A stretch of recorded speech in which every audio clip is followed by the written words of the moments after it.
In 60 seconds, how to replace the SSD in your Mac laptop safely and confidently. Step 1. Gather your tools, pentalobe and Torx drivers, a spudger, your new SSD, and an external drive or enclosure for backups. Step 2. Shut down the Mac, unplug power and peripherals, and touch a grounded metal surface to discharge static. Step 3.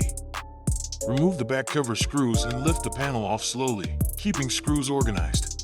Step 4. Locate the SSD and its connector, note the orientation and any retaining bracket. Step 5.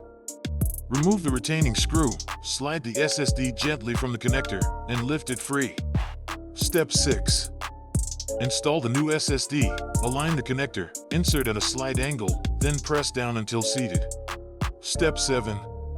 Reinstall the retaining screw in any bracket, but don't over-tighten. Step 8.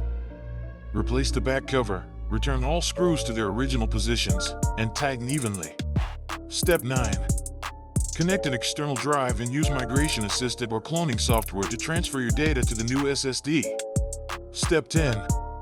Power on, hold Option to select the startup disk, and verify macOS boots from the new SSD. Final tip, always keep backups, work slowly with clean hands, and enjoy faster performance.